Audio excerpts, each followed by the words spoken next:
How are you? Good, man. How you doing? I'm good, thanks. How did the bye week treat you and your staff? And we were talking with Andy. This is the first time in a long time that you guys have actually been able to get out on the road and recruit. Yeah, for me, I think it was close to 800 days since I've been out recruiting on the road. So great to get back out there and develop relationships with these high school coaches and see some great talent and see some good games. So got to get myself a California burrito, which I've missed there for a while. So it was a good trip.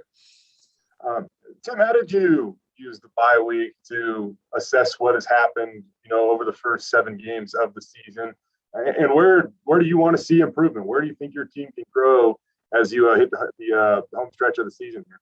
Yeah, anytime you get in the bye week, you're going to go right back and self-scout and do exactly what you're talking about, Jay, and just, kind of deep dive into where some of the issues are for things that aren't going the way you want, and then look at the positive aspects of what we're doing and try to continue those and build upon them. So I think for us, it was really just being able to get down and look at the issues that we're dealing with right now and how we can solve them. And I always look at it like we got to solve one thing at a time, right? Get one thing solved, then move on to the next, and get another thing solved, and move on to the next, and hopefully solve enough things that, we can turn these L's into W's. So I thought the week was really good for our guys just to get healthy and for our staff to, be able to come together and look at, the areas we can improve on so that we can hopefully have some more success. Tim, I don't know if you won't divulge too much, but what are the issues? And you're saying you're going one at a time. I mean, how do you look at what is going on with the offense right now?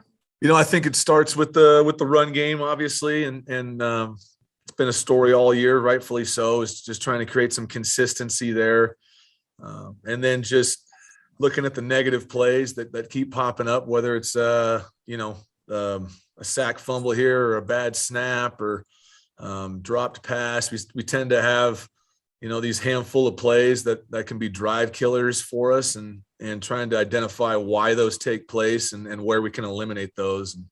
And I think those 2 areas are probably the ones that we've looked at the most. Where can we improve in the run game? What can we do here the back stretch of the season to make sure we're being more consistent there? And then how can we eliminate these negative plays that tend to, kill the drives for us?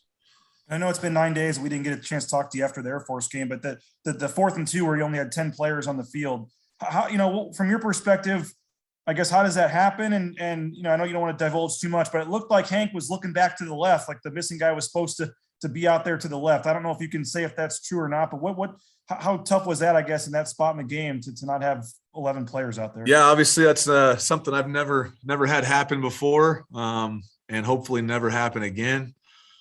Any confusion or issues with that play is 100% on me as the coordinator, and I take full responsibility for that, and no one else should. That's on me as the offense to be able to make sure we got all the guys out there. I think there was confusion we had initial play that we were going to run, and then during the timeout we had changed personnel groups and we had everyone standing there so that they didn't know what personnel we were in, and somewhere within there was confusion on what we were doing. And that, like I said, is 100% on me as the coordinator to make sure things like that don't take place. We obviously have a number of play calls for that scenario, right? I mean, you could go into your 2-point play bag, you can go into your 4th down bag. So we had a handful of plays we really liked the play we had going in there, but obviously didn't do the detail things of make sure we got 11 guys. And that was a big play in the game. And again, something that's never happened to me before and hopefully never happens again. And I'll make sure it doesn't happen again. Thanks, Tim. Thanks, BJ. Hey, Tim, you've mentioned the run game. Andy mentioned the run game. You've talked about consistency and negative plays, but specifically after a week now, what is wrong with the run game, and specifically, where did you try to fix it? I think specifically in the run game, Mike, it's really in the regards to making sure we're targeted correctly and avoiding the negative runs, because what happens is, if we get mistargeted or if they have an extra hat within the box, instead of having a gain of 2 or 3, we tend to have gains of -1 and -2. And so just looking back at the run schemes, trying to see if we can simplify that down do a better job as coaches detailing the fundamentals and techniques that will allow us to create more positive runs, so that we can get in a situation where we're not falling behind the chains. So I think we've looked at, the number of run schemes we've run from a self-scout standpoint. Hey, what are the run schemes we've had success with? What are the ones that are leading to the negative plays? Let's try to work through why that's happening so our guys can be more consistent coming off and putting ourselves in a scenario where we can be, more positive with it. And I know that the numbers are not anywhere where we need them to be. But obviously we have shown the capability to do it against teams like BYU and Utah State. And so we just got to find that consistency, Mike, and making sure that we're not having the negative runs. And we just got to keep working on formations and schemes that will allow that to take place. 11 different starting positions. I think you've had multiple starters at 8 of them. And overall, I think you're looking at somewhere around 20 different players, maybe a little bit more than that starting period on the offense. I don't know if that's normal. It doesn't seem normal. And there's probably some good and some bad in there. How do you look at that? Definitely not normal, Mike. And we've dealt with injuries in a way that I've definitely not had many years like this where we've had so many guys out. But like we've told you from the jump, like we cannot use that as an excuse. There's a lot of teams that have injuries, a lot of teams that are missing guys. We have faith in the guys that are out there, but I do think the negative is just the continuity of it, Mike, trying to get the right guys in the right spots all the time so that, there's some rhythm to what we're doing. And that has come up a couple times in games where you got a new guy out there doing something maybe he hasn't had enough reps at because we've had some injuries. And then, but the positive is we have got a lot of guys some playing time and guys have gotten better because of that. So our hope is that our best football is ahead of us here for this back stretch because we have had so many guys play, and they've all got a good reps that'll be beneficial for us here going forward. Tim, thank you. Thanks, Mike. Let's go, Will, Paul J, Ron. Hey, Tim, you look at Colorado State's defense, second in the country in sacks. What allows them to be so successful in getting after the quarterback? That D-line is special, Will. And we've gone against some great defenses so far this year with the Oklahoma States and the BYUs, and I think Nevada was up there with sacks. And these guys are as good or better. This is an elite group up front. I mean, these 4 guys are relentless, and they are a dangerous group. So I think it starts with those 4 guys. They're able to create pressure every play, and that's why they probably are that high in sacks. When we talked with Andy just a couple of minutes ago, he mentioned how competitive practices were last week for you guys. What did you see out of your offensive players last week in practice? I think, just like Andy was saying, we wanted to create an environment where some teams in the bye week look at it like, hey, we're going to rest or take the week off. And, we took it the exact opposite. Like, no, this is a great opportunity for us to compete with each other and get better. There's areas on all 3 phases that we're doing really well. And there's areas in all 3 phases where we've got to get better. And what better way to do that than to put the ball out there and let's put, best on best and see who can win that drill and, put something on it.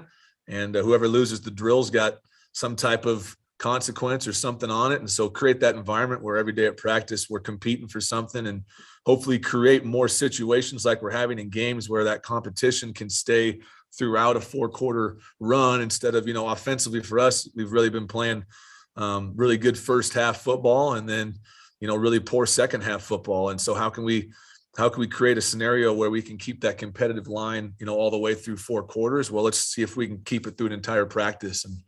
And there were some great practices out there where offense would get a drill and the defense would get a drill and then the offense would get a drill and the defense would get a drill. And there was a lot of juice at practice, a lot of fire. These guys still believe they can accomplish a lot of things with this season. They're going to push each other to do it. And it was a good week. Thanks, Tim. Coach, Thank you, Will. Coach, you talked a little bit about your time off identifying the problems and searching for ways to get them fixed. Are we going to see any changes without giving away anything? Are we going to see any changes, or are you just going to try to do what you've been doing better? That's a great question, Paul. I think, just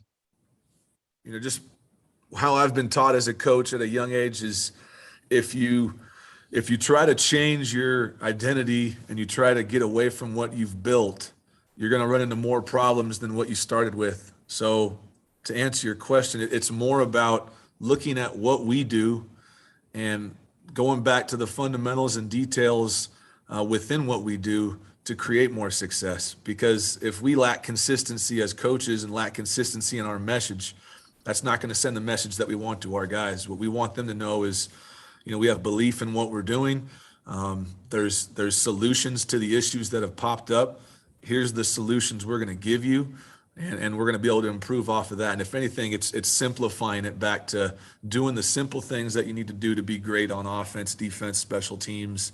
And in reality, those are the things that we're lacking, Paul. It's the details and doing the every play things in and out that are going to lead to a successful drive, and avoiding those 1 to 2 plays that can halt a drive. And how do we do that? We get back to work and we get detailed and get everybody on the same page, hopefully simplify it to where those mistakes, become less and less. Again, without giving away the farm, any personnel changes without naming names? We're definitely, when you got a week off, you can definitely work on some different looks and some different things to show a defense. So there will be some things that guys will see for sure that they haven't seen before, and that's part of the fun part of getting to the bye week. Gives you 2 weeks to, get in there and cook some stuff up. So we'll have some things cooked up for sure. All right, thanks, Coach. Thanks, Paul. Hey, Tim. Love the stash. For a second, I thought my dad jumped on the Zoom. Hey, solid shred. Appreciate it. So, Coach, historically here, Boise State has played multiple quarterbacks most years. I'm curious, why haven't we seen more of Jack Sears this year? And in your opinion, what are the pros and cons of playing multiple quarterbacks? I think, in my opinion, I think Hank's, again, done really well. And I know that finishing the game with an interception, and there's a lot of Monday morning quarterbacks, I'm sure, on how things should be done. But, I don't know the full rankings or stats, but I'm pretty sure he's top 10 in passing in the country. I'm pretty sure he's completing 65% of his passes, and doing a lot of things really well out there. Now, are there things he can do better? Absolutely. We've had a couple miscues where maybe some misreads or things that lead to negative plays or turnovers that we can obviously correct. But Hank's playing at a really high level. There's things we can do to help him and things we can do to help the offense for sure run more smoothly. But I think he's done a lot of things really well here in the first half, and expect him to play even better the second half. Jack's a tremendous player that's ready to go. And I think the positives to having multiple guys is obviously teams have to prepare maybe for multiple quarterbacks and how they play, because they're always going to play differently. The negative is just, if you're mixing a guy in every other drive, it's really hard to get into a rhythm as a guy that played quarterback. If you're taking a guy out and taking a guy in and taking a guy out and taking a guy in, it's difficult unless you got a Taysom Hill type situation where the guy can play another position and then jump into quarterback every now and then. That's kind of in the flow of the game. So I know Jack's ready to play. I'm sure he's chomping at the bit like any backup quarterback would be to get an opportunity to go out and do his thing. And I know he'll be ready if that takes place, but have all the confidence in the world in Hank. Think he's playing really well. I think he's going to play even better here down the stretch. I think his mindset's in a really good place, and they support each other at a very high level, which is very impressive. Jack and him have a great relationship, and Jack had a great week of practice here in the bye week. We got him some more reps there with the Blues, and to give Hank a chance to rest his arm a little bit. And like I said, I think he's ready to roll if that number gets called. And nowadays, I think you get through any season with one quarterback, it's usually tough. So at some point, I would think he'd get in there and have a chance if things go in a way where we need to make a change. But Hank's playing really well right now. So unless something drastically were to go another way, I would see Hank continuing to do his thing. I know we talked about the air raid a couple of weeks ago, but given the struggles on the ground, and especially if you don't get Helani and Habibi Dikio back anytime soon, is there a tipping point where you go, wide receivers may be the deepest position on our team, we just got to start chucking the ball around 50 times a game? Is there a tipping point coming? I think that's always it's a reasonable question to ask, but again, I think when we first got here, Coach Avalos and I, and we made it really clear on what we were trying to do is what made Boise State football successful in the past, and it was like any championship team, being able to establish a mentality and a consistent physicality within our offense. And the only way to do that is to run the football and establish that physicality up front. Now, are you going to run for 5, 6, 7 yards a carry every play? That's going to be maybe tough for a lot of teams to do, but what we can do is commit ourselves to developing that physicality up front and forcing teams to have to fit the run and have to make tackles. And that's going to take pressure off the offensive line from a pass protection standpoint and take pressure off the quarterback to have to, drop back 50, 60 times in a game and be accurate and go through his progressions, because that puts a lot on his plate too. So as an old quarterback, sure, let's go out there and friggin' chuck it around and do your thing. But I think for the long game of the program and what we're trying to accomplish here, for not just this season, but seasons in the future, is we've got to develop a physicality. And I have full confidence that we're going to be able to do that. And our guys really want to do that. And that's what championship teams have. They're physical up front and they stop the run and they run the ball really well. And so we got to figure out a way to do that on offense to help our team. Thanks, man. Thanks. All right, Tim, appreciate the time. I'll let you get out of here. Thank you. All right. Hey guys, have a great week. Appreciate you. Take care, man. Recording stopped.